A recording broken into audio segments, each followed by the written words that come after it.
एक गांव में हरिशंकर नाम का एक ईमानदार और मेहनती किसान रहता था। वह रोज सुबह सूरज उगने से पहले उठ जाता, खेतों में मेहनत करता और दिन भर अपने परिवार के लिए मेहनत से कमाता। उसके पास बहुत जमीन नहीं थी, लेकिन जो थोड़ी बहुत जमीन थी, उसमें वह मेहनत करके भरपूर अनाज उगाता था। हरिशंकर बहुत संतोषी व्यक्ति था। वह दूसरों की मदद करना भी पसंद करता था। गांव के लोग उसकी ईमानदारी और भलाई के कारण उसे बहुत सम्मान देते थे। लेकिन उसी गांव में एक और व्यक्ति रहता था। नाम था रघु।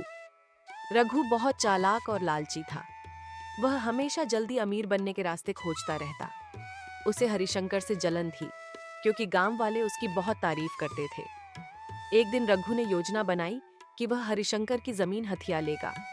उसने गांव के सरपंच को रिश्वत दी और झूठे दस्तावेज बनवाकर दावा किया कि हरिशंकर की जमीन उसकी है। हरिशंकर जब खेत में काम कर रहा था, तब कुछ लोग आए और बोले, ये जमीन अब तुम्हारी नहीं रही, अदालत ने इसे रघु की बता दिया है।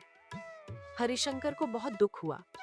उसने कभी किसी का बुरा नहीं किया था, फिर भी उसके साथ इतना बड़ा अन्याय हुआ। लेकिन उसने हार नहीं मानी। वह गांव से दूर एक छोटी सी जमीन किराए पर लेकर फिर से मेहनत करने लगा। धीरे धीरे उसके खेत में फसलें उगने लगीं और उसका जीवन दोबारा सुधरने लगा। उधर रघु को जबरदस्ती मिली जमीन में फसलें उगाने में कई मुश्किलें आने लगीं। कभी सूखा पड़ता, कभी बीज खराब निकलता, तो कभी कीड़े लग जाते। उसने बहुत पैसा खर्च किया, लेकिन उसे उतना फायदा नहीं हुआ जितना वह सोचता था।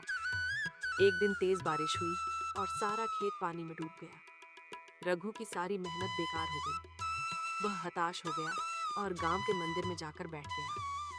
वहां पुजारी ने उससे पूछा, क्या हुआ रघु, इतने परेशान क्यों हो? रघु ने सारी बात बताई। पुजारी मुस्कुराए और बोले, जो जमीन तुमने छल और कपट से हासिल की थी, वह तुम्हें सुख नहीं दे सकती। हरिशंकर ने उसे मेहनत और ईमानदारी से सींचा था, इसीलिए वह खेत फलता फूलता था। तुमने उस भूमि से उसकी आत्मा छीन ली, इसीलिए भूमि ने भी तुम्हें स्वीकार नहीं किया। रघु को अपनी गलती का एहसास हुआ। वह सीधा हरिशंकर के पास गया, उसके सामने सिर झुकाकर माफी मांगी और जमीन वापस लौटाने का प्रस्ताव रखा। हरिशंकर ने माफ कर दिया, लेकिन जमीन लेने से मना कर दिया। उसने कहा, अब मैं उसी छोटे खेत में खुश हूँ, क्योंकि वह मेरी मेहनत की कमाई है। रघु को उस दिन समझ आया कि पैसा और जमीन जब छल से कमाए जाएं, तो वे कभी शांति नहीं देते। उसने अपने स्वभाव में बदलाव किया और हरिशंकर की तरह ईमानदारी से जीने लगा।